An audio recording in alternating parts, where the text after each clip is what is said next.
بسم الله الرحمن الرحيم الحمد لله رب العالمين والصلاة والسلام على رسول الله صلى الله عليه وسلم زاري لي منسات يمفلقوا ورست إن الفرج بعد الشدة كل جزي مفتيه كتشجر بحالة إن مع العسر يسرا الله سبحانه وتعالى تشجرون كمفتيه وسط مفتيهون كتشجر وسط أرجوتال إن مع العسر يسرا مع العسر يسرنا يالله يسرو ያለው ፈረጃው ያለው መፍትሄው ያለው ከችግሩ ጋር ነው ወይም ደግሞ ችግሩ ውስጥ ነው ያለው የሰው ልጅ በህይወት የሚያጣቸው የሚደርሱበት ፈተናዎች መከራዎች ችግሮች ሲመጡ ሁሉ ጊዜ እንደ ሙእሚን በእኛ ህይወት ውስጥና በእኛ ልብ ውስጥ መኖር ያለበት ምንድነው አመል ተስፋ በአላህ መመካት አላህ በእኛ ላይ የሚደርሱትን ፈተናዎች አላህ በእኛ ላይ የሚደርሱትን ችግሮች አንዳንዴ አላህ እኛን ፈተና ሲያመጣብን እክትባር ነው ፈተና ሲያመጣብን ቅጣት ብቻ አይደለም አንዳንዴ ፈተና ማለት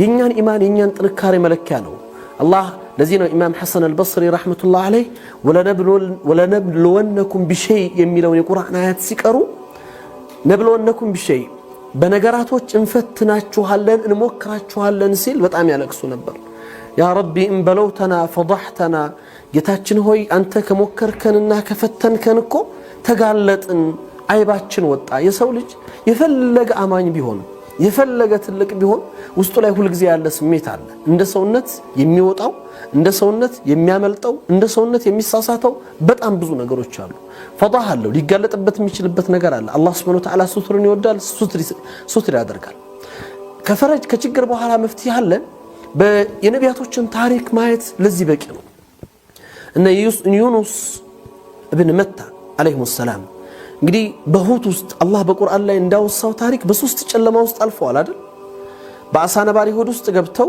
የባህሩ ጨለማ የሌሊቱ ጨለማ ሶስት ድቅድቅ ጨለማን አላህ ፈረጃና መጣ አላህ መፍትሄና መጣ አላህ ነገራቶችን ለወጠ የሁኔታዎችን አስተካካይ የሆነው ጌታ በእጁ የሆነው ጌታ ሁሉን መለወጥ የሚችለው ጌታ ለወጠ ይሄ ስሜት እኛ ጋር እንዲኖር የሚፈልግ ነገር አለ ሁሉ ጊዜ በሐያታችን ላይ አላህ እኛን ሊያየን የማናችን ጥንካሬ ሊመለከት እክትባር ያመጣል ፈተና ያመጣል ለዚህ ነው ነብዩላህ አዩብ አለይሂ ሰላም አላህ ስራቸውን ይወደድላቸውና እንግዲህ አላህ የነብዩላህ አዩብን ጥንካሬ ተመልክቶ ወይም ደግሞ ያላቸውን ያቋም ጽናትና በፈተና ላይ ያላቸውን ታጋሽነት ተመልክቶ ለነብዩላህ አዩብ የክብር መገለጫ በሆነ ጥሪ የጠራቸው ነብዩላህ አዩብ አለይሂ ሰላም ከ18 ዓመት በላይ ነው በበሽታ ያሳለፉት ወይም 18 ዓመት የሚጠጋ ጊዜ ነው በበሽታ ያሳለፉት በሽታቸው ደግሞ እንዲህ የሚባል በሽታ አልነበረም ምናልባት ሰው እስኪሸሽ ዘመድ እስኪርቅ ቤተሰብ እስኪጠፋ ረዳት ካጠገባቸው እስኪያጡ ድረስ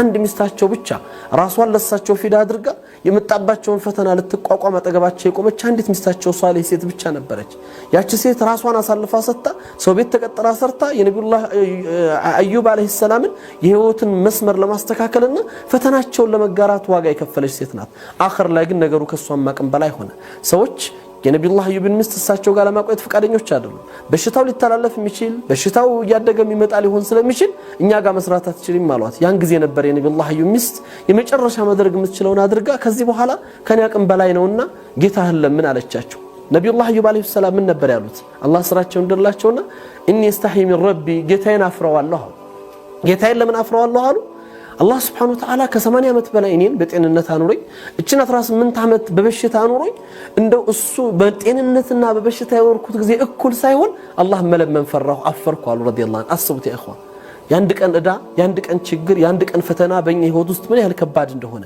መቋቋም አቅተን ብዙ ነገር ውስጥ እንደምንገባ አንዳንዱ ኩፍር ይገባል አንዳንዱ መንገድ ይሳል አንዳንዱ አላህን የሚያስቆጣ ተግባር ይፈጽማል አንዳንዳችን በሐያታችን ላይ ሁሉም ውጥንቅጥ ነው ለዚህም ያው መቸም የሰው ልጅ ባህሪ ሆነው ኢነል ኢንሳነ ኹሊቀ ሐሉአ ኢዛ መሰሁ ሸሩ ጀዙአ ወኢዛ መሰሁ الخير መኑዓ ይላል ቁርአኑ የሰው ልጅ ውጥንቅጥ ሆኖ ተፈጠረ ይላል አላህ መልካም ሲገጥመው ድንበር ያለፈ ደስታ ውስጥ ይገባል ትንሽ ጉዳት ሲገጥመውና ደግሞ የሆነች መጥፎ ነገር ሲያጋጥመው ስብርብር ብሎ ራሱን ያጣል ይሄ ኢላል ሙሰሊን ይላችኋል አላህ እነዛ ትክክለኛ አማኝ ሆነው ሶላት በእነሱና በአላህ መካከል የማረፊያ በር የሆነላቸው ሰዎች ሲቀሩ ይሄንን ማሳያ አላህ Subhanahu Wa Ta'ala ያሳያል ኢዘን ሽዳው ካለ መፍትሄ አለ ሁሉ ጊዜ ጨለማ ካለ ብርሃን አለ መፍትሄ ይመጣል ነብዩላህ አዩብ ግን 18 ዓመት ተሰቃይተው አላህን አፈርኩት በጤናና የኖርኩትና በበሽታ የኖርኩት ጊዜ ሳይመሳሰል ነው ያሉት። መጨረሻ ላይ ግን ነገሩ ሲከፋ ወደ አላህ ጥሪ ያደረጉ።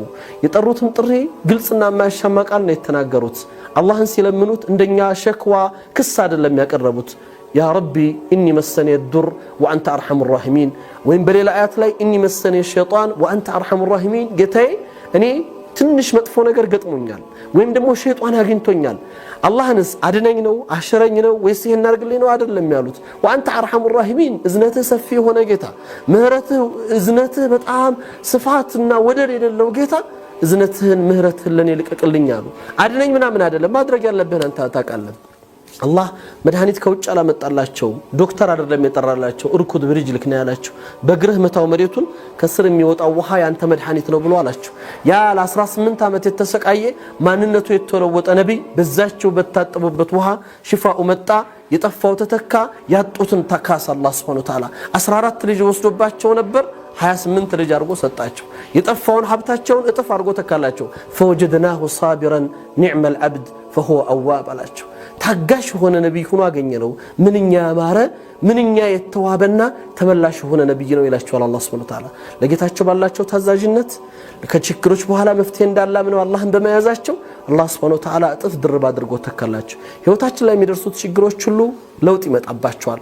ትናንት ተከፍተናል፣ ትናንት ፈተና ደርሶብናል፣ ትናንት ተገፍተናል፣ ትናንት ችግር ገጥሞናል። ነገር ግን ነገ ፈረጅ አለ። አልፈረጁ ቢየዲላህ፣ ፈረጁ በአላህ እጅ ነው ያለው። ከአላህ ጋር ያለን ግንኙነት እናሳምር ነው የምንለው። ብዙ ችግሮች በህይወታችን ላይ ሊመጡ ይችላሉ። ሰብር እናድርግ። አላህ ከስሞቹ አንዱ ሰቡር ነው። ሰቡርነቱ ምን ማለት ነው? የአላህ ሰቡርነት፣ ሰቡር ማለት ታጋሽነቱ ወላሁ ገፉሩን ረሂም ነው። ገፉሩን ወዱድ ነው። ገፉር ብሎ አልቶም ማለት መሐሪ ብቻ አይደለም፣ ወዱድ ከምህረቱ ጋር ውዴታ አለ።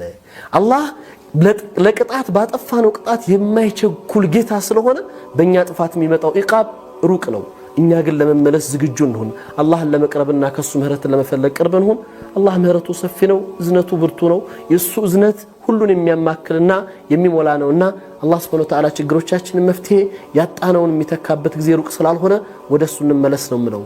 ወሰላሙ አለይኩም ወራህመቱላሂ ወበረካቱ።